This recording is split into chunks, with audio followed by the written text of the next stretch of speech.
Olá, quinto ano, bom dia, boa tarde, tudo bem? Hoje vamos iniciar a nossa última revisão, que é a revisão de ciências. Nós vamos iniciar pelo sistema digestório, né?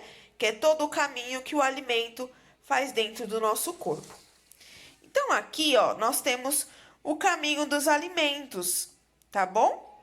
E aí, todo esse caminho envolve uma movimentação muscular, não é mesmo? E o processo começa onde? Pela nossa boca, né? É o processo em que os alimentos são quebrados em partículas, os nutrientes, é chamado de digestão. Então, a digestão quebra todos os alimentos em partículas minúsculas para extrair os nutrientes, né, que são absorvidos pelo sangue e levados pela célula. Olha só, aqui nós temos uma imagem do caminho dos alimentos, né? Ele passa pela boca, pela faringe, e aí na boca tem as glândulas salivares, depois pelo esôfago, depois pelo estômago, e ele chega no intestino delgado, depois pelo intestino grosso, pelo reto e, por fim, pelo ânus. Mas no meio desse caminho, nós ainda temos o fígado, a vesícula biliar e o pâncreas, né? O fígado produz a bile, que auxilia na digestão da gordura e fica armazenada na vesícula biliar, tá bom? O pâncreas, ele libera o suco pancreático, que ajuda na digestão. Olha só, as glândulas salivares, o fígado, a vesícula biliar e o pâncreas, todos eles aparecem aqui, né? Na nossa imagem. Mas os alimentos não passam por eles, tá bom? Eles só participam da digestão lançando substância no tubo digestivo.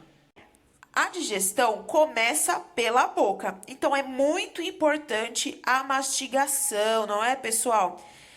São os dentes que cortam, rasgam, moem os alimentos, tá bom? E nesse processo que o alimento entra em contato com a saliva, tá bom? Que é um líquido liberado pelas glândulas salivares e é a saliva que amolece o alimento. Então, é muito importante que nós possamos mastigar várias vezes o alimento.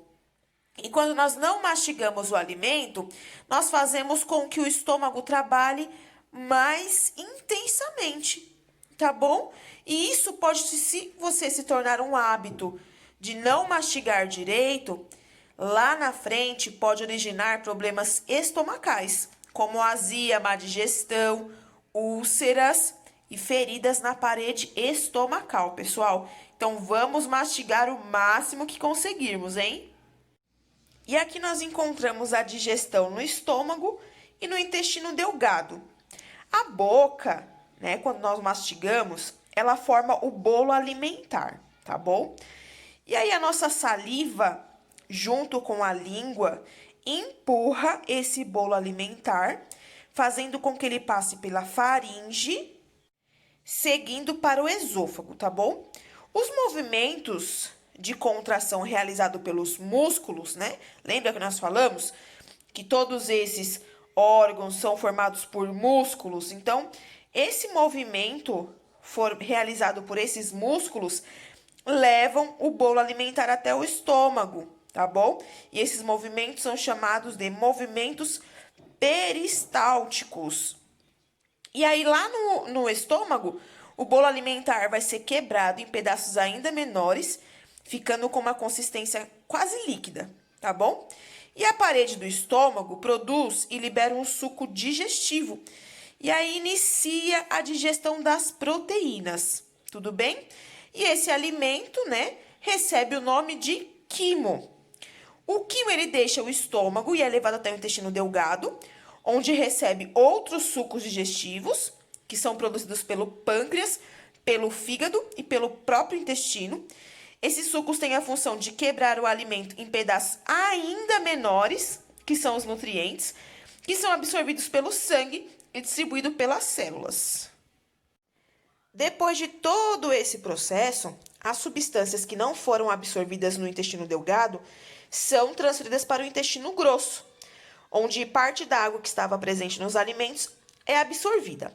Ao contrário do que ocorreu lá na boca, no estômago, no intestino delgado, o intestino grosso, ele não libera nenhum suco digestivo, tá bom? Então, o resto de alimentos que não foram digeridos, eles entram em contato com inúmeras bactérias que vivem no nosso corpo. É normal essas bactérias viverem no nosso corpo. E esse material é transformado em fezes.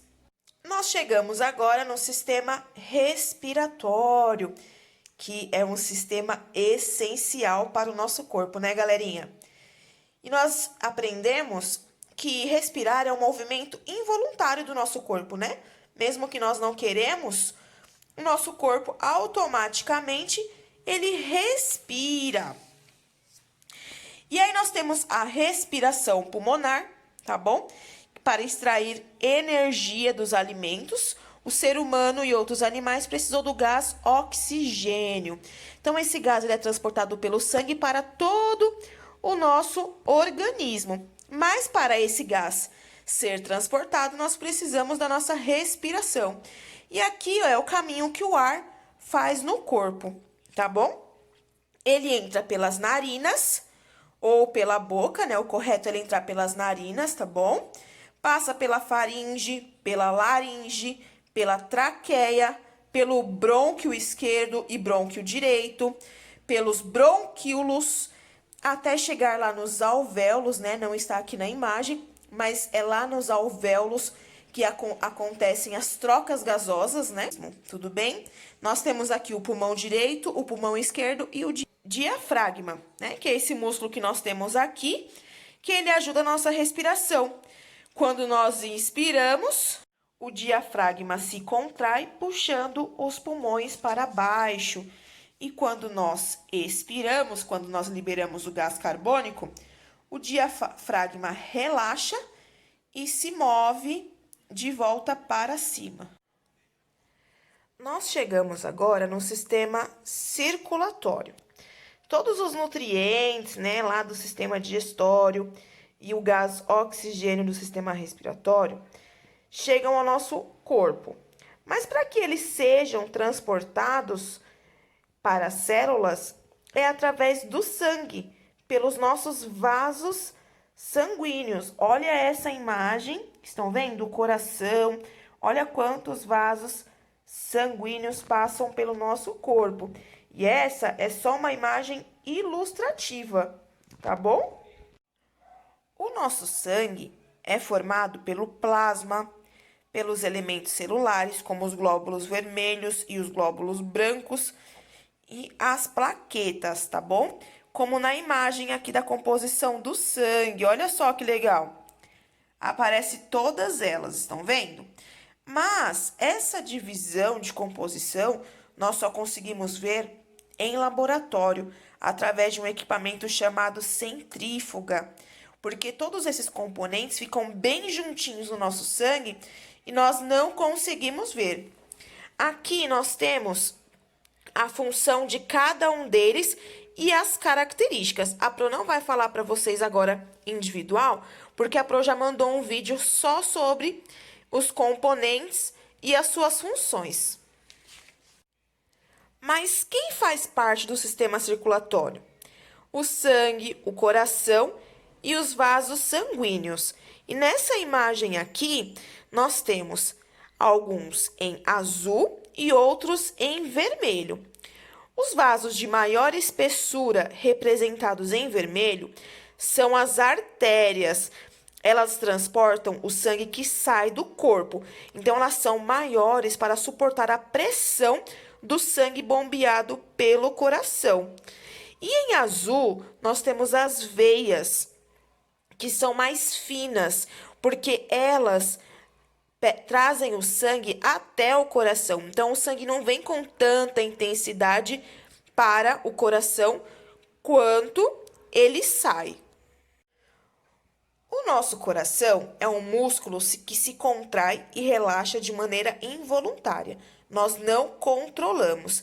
Ele funciona como se fosse uma bomba, né, no interior do nosso corpo. E ele bombeia o sangue que entra e o sangue que sai. saem. Os movimentos de contração e relaxamento produzem os batimentos cardíacos. E esses batimentos nós podemos sentir através da nossa pulsação. Mas como funciona o coração? O coração, ele tem dois lados, tá bom?